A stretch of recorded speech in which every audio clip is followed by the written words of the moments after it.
need your help. What? I'm freaking out here. What's the difference between 2D and 3D? Well, now that you mention it, I don't know either. See? It's confusing. Well, I'll call Nintendo. Why Nintendo? Nintendo has the answer to everything. I don't know if that's true, but try, I guess. Hello, Nintendo? One call to Nintendo later. I just called Nintendo. What'd they say? Said I called the wrong people, so they forwarded me to a geometrist. So what did he tell you? He told me what different dimensions are. 2D is more on the side, and 3D is all around. Okay. But, from my previous knowledge, I decided to play 3D World. And now I'm confused. Come on, now we have more problems. Okay, you know what? To find out the answer, I'll talk about it.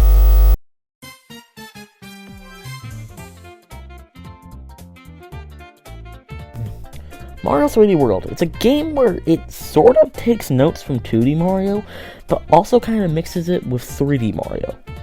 It all started with 3D Land, and this is a decent game, and it was the reason the 3DS did well, so what do we have next? The Wii U was still lacking a proper Mario game, and we were still striving for one.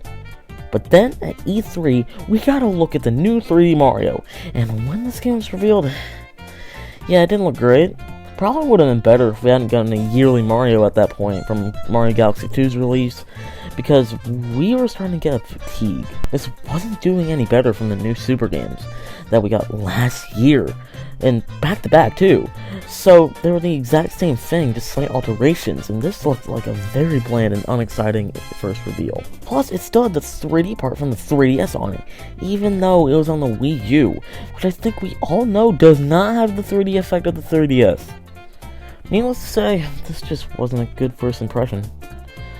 Second trailer comes around? Yeah, this looks way better. It actually looked good and seemed to actually pull off exciting aspects.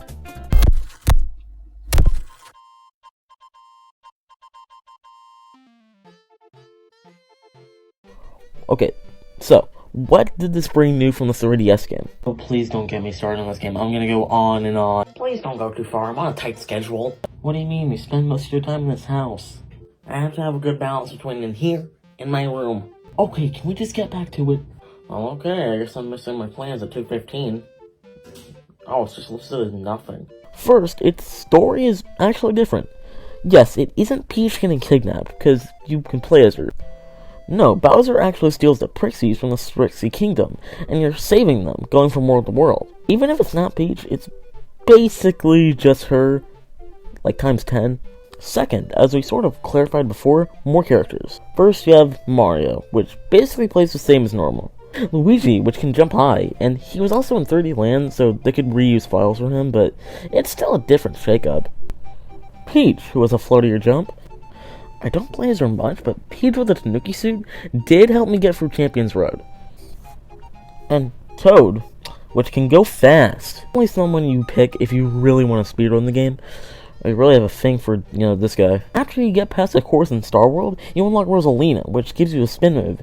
And as a fan of Galaxy, I really appreciate that reference. Third, Cat. No, you don't have to go on. I'm buying this game. Yes, the new power of this game was the cat suit, allowing you to climb up walls and swing your claws at enemies. I said you didn't have to go on. This power-up is actually pretty good, as weird as it sounds. It's efficient and does well at what it can do.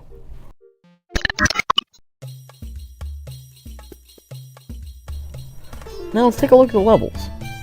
This game really does throw a lot of ideas into the fray, whether that be new ideas or old ideas in the past that did new things with. The flip switches from Galaxy make a return, and new ideas like the double cherry make their way into the game. There are very unique stages you won't find in other Mario games.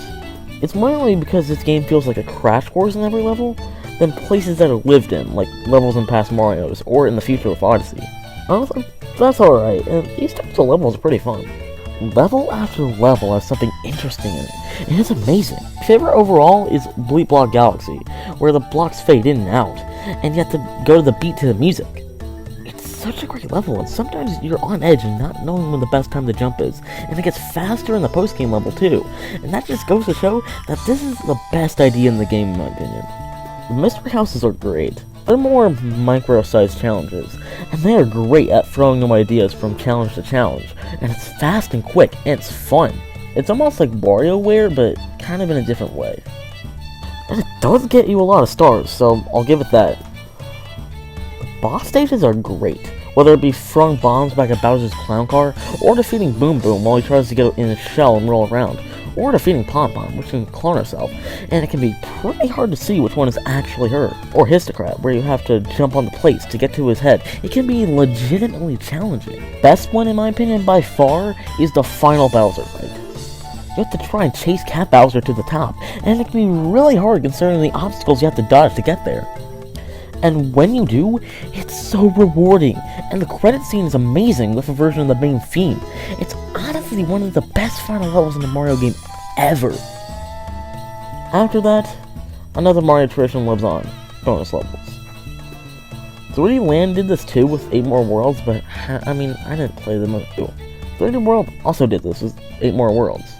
3D World does some harder old levels, and some new ones. Each one combines some of the best old levels with new challenges, and some new levels that bring more of a challenge. All culminates into World Crown, the final world of the game, and one of the most challenging final levels of all Mario games. Champion's Road, an amazing level, throwing you through all you have experienced for the past levels of the game. This is such a challenging and excruciatingly hard level, and that's what I like about it. Overall, it's such a good experience for a sequel to Mario's big 2.5D outing on the 3DS. Honestly, this is the reason that less and less people talk about 3D Land, because it was so much better in every way, and it was a great sequel to an already competent experience on 3DS. But in the meantime, I'm kind of concerned on how I classify this game. So I don't think it's 2.5D, but I think it's this. I mean, that's the most logical answer, isn't it? No! Okay, well, I guess I'm gonna play 3D Land in the future. Like, how far in the future?